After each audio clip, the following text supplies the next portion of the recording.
अस्सलाम वालेकुम, कैसे हैं आप सब लोग। उम्मीद है खैरियत से होंगे। तो आज मैं आपके साथ जो डिज़र्ट की रेसिपी शेयर करूंगी, कप डिज़र्ट की, वो बहुत ही यमी है और बहुत ही झटपट से बन जाता है। घर में ओरियो बिस्किट मौजूद होते हैं, आप उसी से ये रेसिपी बनाएं।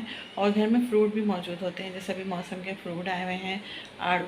तो आड़ू और ओरियो बिस्किट दोनों को मिलाकर हम ये डिज़र्ट बनाएंगे और ये बहुत ही यमी, बहुत ही ज़बरदस्त बनता है ये कप डिज़र्ट। तो चलें रेसिपी स्टार्ट करते हैं और देखते हैं कि ये कप डिज़र्ट हम कैसे बनाएंगे झटपट से।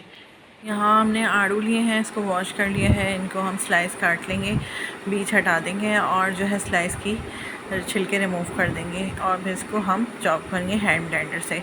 इसके बाद ब्लेंड करते वक्त हम इसमें व्हिपिंग क्रीम भी ऐड करेंगे, तकरीबन 2 टेबल स्पून। व्हिपिंग क्रीम को अच्छी तरह मिक्स करने के बाद इसको भी हम बीट कर लेंगे। आहिस्ता आहिस्ता हमें इसे बीट करना है, तो ये बहुत अच्छी सी प्यूरी बन के तैयार हो जाएगी।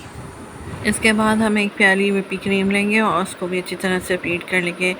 काफ़ी टाइम लगता है इसको बीट होने में, तब तक ये अच्छे से इसमें पीप्स ना बन जाएँ, जब तक आप इसको बीट करते रहें। तो ठहर ठहर के आप मशीन को चलाएं और जब तक आपकी क्रीम अच्छे से व्हिप ना हो जाए, तब तक आप इसे व्हिप करते रहें, बीट करते रहें। व्हिपिंग क्रीम बीट करने के बाद दोबारा से हम वो वाली पहले वाली क्रीम को बीट करेंगे 5 से 10 मिनट और दोनों को फ्रिज में ठंडा होने रख देंगे। ओरियो बिस्किट ले लिए हैं हमने और इनको इनकी क्रीम के साथ ही हम चॉपर में डाल के इस तरह से चॉप कर लेंगे। देखें, अब हम इसकी डेकोरेशन करेंगे। बहुत ही ज़बरदस्त, बहुत ही यमी ये डिज़र्ट बनता है और इसमें जो है ओरियो का टेस्ट अपना बहुत ज़बरदस्त आता है।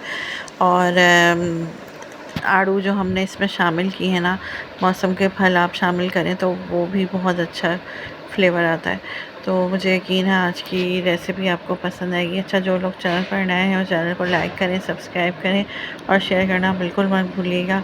और अपना फीडबैक भी दिया करें कि आपको हमारी रेसिपीज़, हमारे वीडियो, हमारे व्लॉग्स कैसे लगते हैं।